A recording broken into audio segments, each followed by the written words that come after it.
I tried to treat this third Insidious film as if it were a standalone film. That was really the approach, was to try and trick myself into thinking that it wasn't a sequel, it wasn't part of a trilogy, it was just an original standalone movie. And so I really focused in on the new characters, the Brenner family, building them up, the same way that I did when I was writing the first Insidious film. You know, when you're introducing an audience to somebody and letting them get to know them, there's a certain way of writing. You know, you have to see who they are, see their foibles or see their strengths. When you're working with characters the audience already knows, you have that luxury of shorthand. You can just cut right to it. So I tried to sort of incorporate those same techniques that I would use if I was introducing people to someone. And it kind of fooled me into thinking that I was just coming up with a standalone story. Brand new. Yeah, brand new something story. brand new.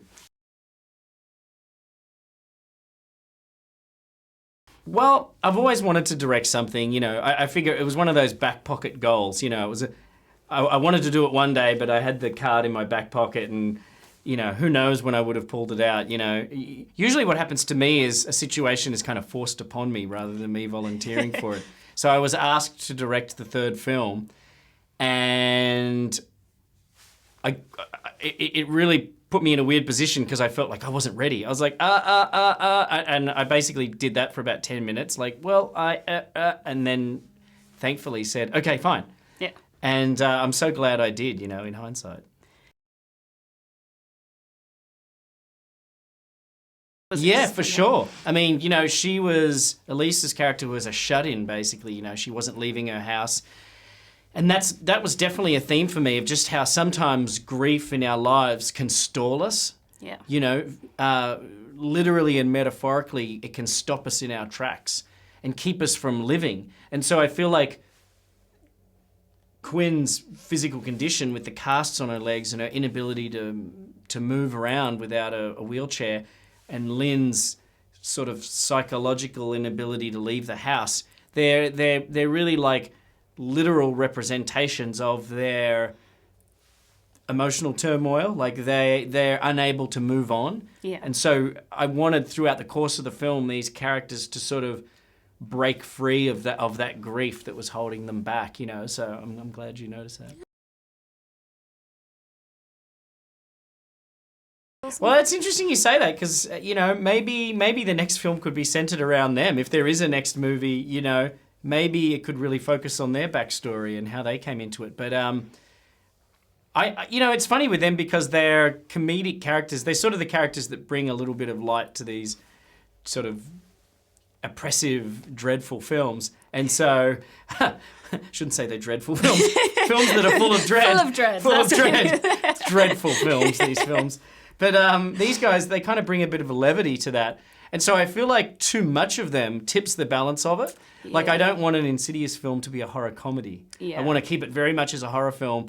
But, you know, films that I loved when I was younger, like Poltergeist, if you go back and watch them, there is a little bit of levity. There is...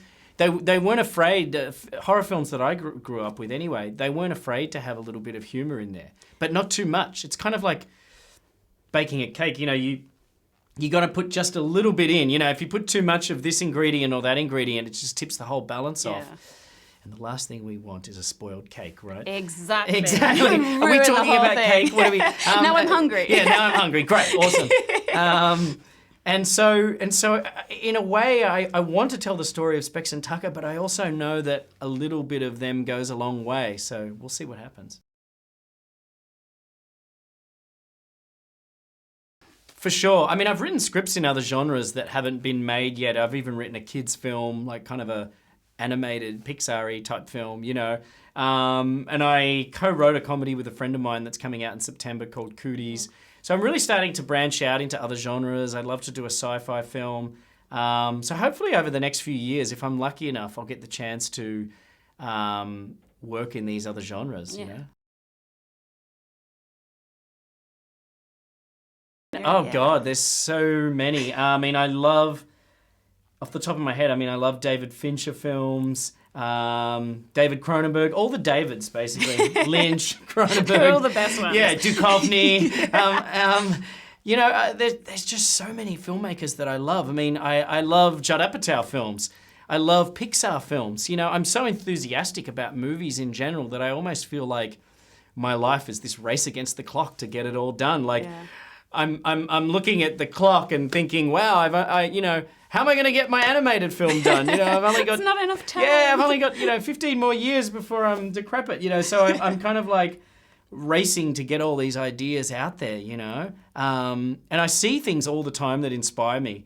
New films really inspire me. I love hearing about new filmmakers, and I watched a film not too long ago called Crystal Fairy with Michael Cera, and it was just such a great comedy, and as soon as I saw it, I was just really invigorated, and of course, wanted to make something like that. Yeah. So we'll see how many films I can race in and get in before the clock stops. Before you run out of time. Exactly.